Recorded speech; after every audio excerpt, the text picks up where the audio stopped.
this is why these videos are so important, especially for men to listen to, be the fly on the wall, if you will. Because you said, if a woman tells you this is the woman probably isn't going to tell you that. I know I wouldn't. And I'm not saying I'm right. I'm just saying that is such an uncomfortable conversation to have. Did you push record?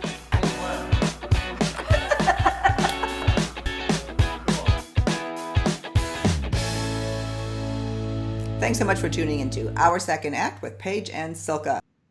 For your second act of life. Hey, Silka. Hi, Paige. Paige, today I want to return to a topic that just keeps coming up, and that is intimacy has left my relationship. How do you rekindle? How do you get intimacy back? And what it kind of comes down to, especially for women, is the importance of touch, especially non-sexual touch. Let's talk about that, why that is so important. Yet non-sexual touch is how intimacy occurs. And it's a lot of times difficult for men to understand that. And, midlife with our hormones, sometimes sex is the last thing that's on our plate. We have stress that's going on in our life, and that's the last thing that we want to do. And a lot of times what we'd like is to just have, can you just hold my hand when we go for a walk? Can you, when we're lying in bed together, can we just lay next to each other and snuggle? Do we have to have this sexual, connection all the time? Because just non-sexual touch, putting your hand on someone's shoulder, rubbing their back, holding their hand, cuddling with them, holding them, that creates such deep intimacy and trust.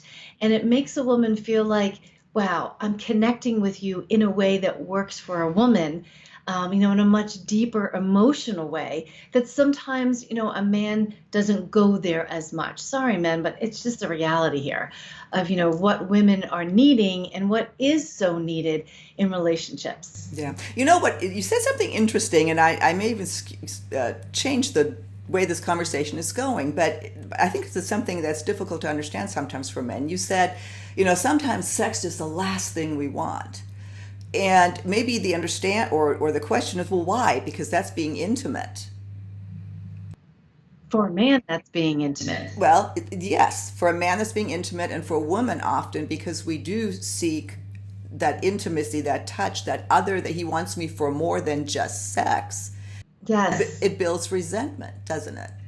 It builds great resentment because after a while, well, let me back up. Midlife, okay? Women in midlife, if you've had kids especially, you're basically more than not running the household, taking care of a lot more things. And sorry to say, but that's kind of how things have played out through decades. So what I have found time and time again is when a woman reaches 50 and over, they're like, screw this. I'm done doing everything and being everything for everybody, including being the person that you have sex with. And this is really hard for men to understand because from a woman's perspective, sometimes women are like, I feel like I'm being used and taken advantage for, even in a sexual act, because I'm not there.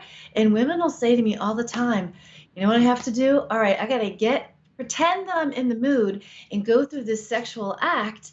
And my partner's not even aware that I'm not even present, that I'm just doing this for you because I'm moving along. And then what happens is a woman gets more resentful about it. They start to feel like they're being used. They start to feel like their body's being used, even though they're part of what's going on, because they're like, okay, I know you want to have sex, but I'm not there. So there's this vicious cycle that goes on. Yes. So introducing non-sexual touch and kind of saying, you know what, can we take a little bit of time off from sex? Because this is what's happening. It's building resentment. This is what I'm needing. Can you just hold my hand? Can you rub my back? Can we just cuddle without you thinking, oh, okay, she's cuddling with me. Okay, maybe I can now get some sex in there, even though we said no sex. She's cuddling and she might be close. And it's like, no, if a woman tells you, this is what I need, this is the boundary, don't have ulterior motives that, oh, this is going well and you're feeling connected to her now. That's not going to work. Well, and you just said something else. And I know from my perspective, and I think this is why these videos are so important, especially for men to listen to, be the fly on the wall, if you will. Because you said, if a woman tells you this is the woman probably isn't going to tell you that. I know I wouldn't. And I'm not saying I'm right. I'm just saying that is such an uncomfortable conversation to have. That's why I want to have these conversations with you so we can get this out without maybe somebody who wouldn't say, one, raise awareness for it, and then two, because we have such a large male audience, maybe it will hit home with somebody, because getting intimacy and getting romance back into your relationship when love is still there, that can all be fixed. That is fixable. Yeah. And this is great because it's two perspectives where it's hard for you to speak up, where me, I have no problem saying, you know what, this is what I need right now, and we need to talk about this. And that's a good point, because what I teach men too is, it's not just about your needs. So imagine if you said to your significant other, what's going on? How can I help you? Well, a woman waits to hear that. Like, how can you help me? Wow, this is really good. Well, this is what I need right now.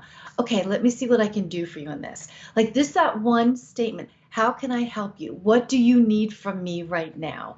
So we can get to a place where it's more intimate.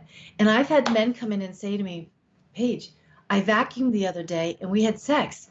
I took the kids to so-and-so and she wanted to have sex. She was more touchy-feely. I cleaned up the dishes and I'm like, no shit, because that's all part of being a partner and realizing what the other partner needs as well. So there's lots of these little pieces to this puzzle. It's not just one thing, but I know we started out with like the non-sexual touch. So well, I think with the non-sexual touch, especially because that does bring the intimacy romance back, and it can absolutely floor the woman, if you all of a sudden do something that makes you feel special. And we're focusing a lot on, and we'll get the comments, oh, it's all the man's fault. It's all the man. No, it's not all the man's fault. Absolutely not. There's a huge part of that's our fault. And that's why we want to throw this on the table to have both sides understand. And I read this in an article, I always try to do a little research, see what else other people are saying out there. And I love that this is to get the oxytocin and to get the hormones going and to feel, the feel good hormones. Concentrate, one, on hugging and kissing every day. And it's funny because I told Paul, I said, hey, I just read this article. It says we have to kiss at least 30 seconds a day and we have to hug 3 minutes. He's like, fake news. And it's interesting you said that, because I'm always saying to my husband, all right, so when you leave for the day, let's kiss and let's give a hug, because that is really, really powerful. And so many people take it for granted. But you're right. I mean, it's just so powerful what non-sexual touch can do for people. I mean, it's just huge. And I have to throw this in there. Yeah. There's a huge percentage of the population, especially women. There are men out there as well, but especially women more so, that have a background of sexual assault, rape, and sexual abuse. So I know there are listeners out there who have had this in their background, and that is lots of times is another underlying issue with all of this as well. So I wanted to just throw that in there too. Yeah. Well, and that's a huge issue. We should probably do a whole other video on that as well, because especially as you age, whether you're in a long-term relationship or you're dating and starting with somebody new, we've acquired so much when it comes to sexual experience, or the lack thereof is just as much, because of the unknown perhaps, the whole intimacy, it's something we seek so deeply, yet it eludes us, or it's just a big puzzle, and primarily because we don't talk about it. So that's why we, you and I hope to have these conversations to raise some awareness, some, questions. Leave us your questions. We want to do a lot more on this, really, and dig even deeper into a lot of the sexual health issues. So please leave us your questions. What is it that you have issues with? What do you want to know? Maybe we can talk about it if you have trouble talking about it. Paige, how would you like to close out the segment? Just a couple of just reference tips of, it's really okay to bring to your partner that you need a timeout from sex right now, and that can look very different. So it's okay to go to them and say, I love you. I just need a break. I need to rekindle my emotional connection with you and to feel like we're back together as a couple so we can get back to something that feels more regenerated for me and something that I want to do for you and for us. Number two is hold hands, take walks together. When you're watching a movie, just cuddle. And when you kiss, don't think it has to be this long French kiss type of like sexual stuff. It can just be small kisses, like just very gentle, very loving, just to build back maybe what was lost. That's really, really important. And talk about what it feels like for both of you, and just know you can begin with, I love you, and let's just talk about where this is. Not I love you, but I love you and. And I love that. I love that. Don't put the but because it discredits everything you just said. And that's another video too on communication. Yes, it is. Paige, thanks so much. We'll see you next time on Our Second Act with Paige and Silka. For your second act of life. Bye. Bye.